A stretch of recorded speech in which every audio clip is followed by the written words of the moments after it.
1893లో హిందూకుష్లోని గిరిజన భూముల ఆధారంగా రూపొందించిన Durand line Afghanistan, British India మధ్య సరిహద్దుగా వ్యవహరించేవారు. కానీ పాకిస్తాన్ కశ్మీర్ను ఆక్రమించిన తర్వాత ఇది ఆఫ్ఘనిస్తాన్, పాకిస్తాన్ మధ్య సరిహద్దుగా మారింది. 2600 కిలోమీటర్ల పొడవు కలిగిన సరిహద్దు పాక్ ఆఫ్ఘన్ మధ్య రభసకు కారణమవుతోంది.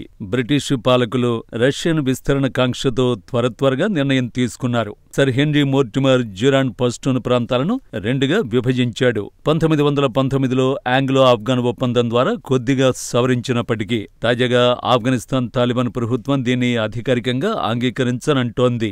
ఇలాంటి ఎన్నో సవాళ్ల మధ్య 2023లో దోహాలో జరిగిన ఆఫ్ఘనిస్తాన్ పాకిస్తాన్ శాంతి చర్చల సమయంలో తాలిబాన్ రక్షణ మంత్రి మహమ్మద్ యాకూబ్ ముజాహిద్ డ్యూరాండ్ లైన్ ఊహాతీతమైనదని, కాబూల్, ఇస్లామాబాద్ మధ్య ఒప్పందంలో భాగంగా చర్చించలేదని ప్రకటించాడు. డ్యూరాండ్ సరిహద్దు తమకు ఆమోదం కాదన్నాడు. డ్యూరాండ్ రేఖ ఆఫ్ఘనిస్తాన్ సరిహద్దును సూచిస్తున్నా తాము మాత్రం సరిహద్దు అని పిలవడాన్ని అంగీకరించమని రక్షణ మంత్రి ముజాహిద్ తేల్చి చెప్పాడు. ఆఫ్ఘన్ నిరసన తర్వాత ఖతార్ విదేశాంగ మంత్రిత్వ శాఖ ప్రకటనను సైతం సవరించింది. అంటే మొత్తం వ్యవహారంపై తాలిబాన్లు అస్సలంటే అస్సలే తగ్గరని అర్థం చేసుకోవాల్సి ఉంటుంది.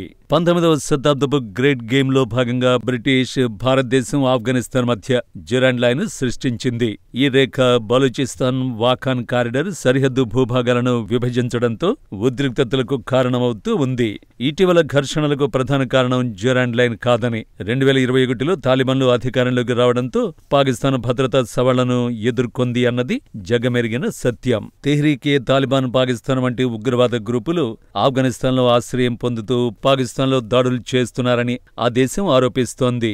2023 అక్టోబర్ 11న కాబూల్లో పేలుళ్లు సంభవించడంతో తాలిబాన్లు పాకిస్తాన్ దక్షిణ సరిహద్దులపై ఫోకస్ పెంచారు. డ్యూరాండ్ రేఖ చారిత్రకంగా, రాజకీయంగా, భౌగోళికంగా మిగిలిన చర్చల కేంద్రమని ఆఫ్ఘనిస్తాన్ ఎప్పటికీ అధికారికంగా అంగీకరించలేదని ఈ ఘర్షణలు స్పష్టంగా చూపిస్తున్నాయి. రెండు దేశాల భవిష్యత్ సంబంధాలు, భద్రతా విధానాలు, ప్రాంతీయంగా శాంతి కోసం ఈ వివాదం కీలకంగా మారింది.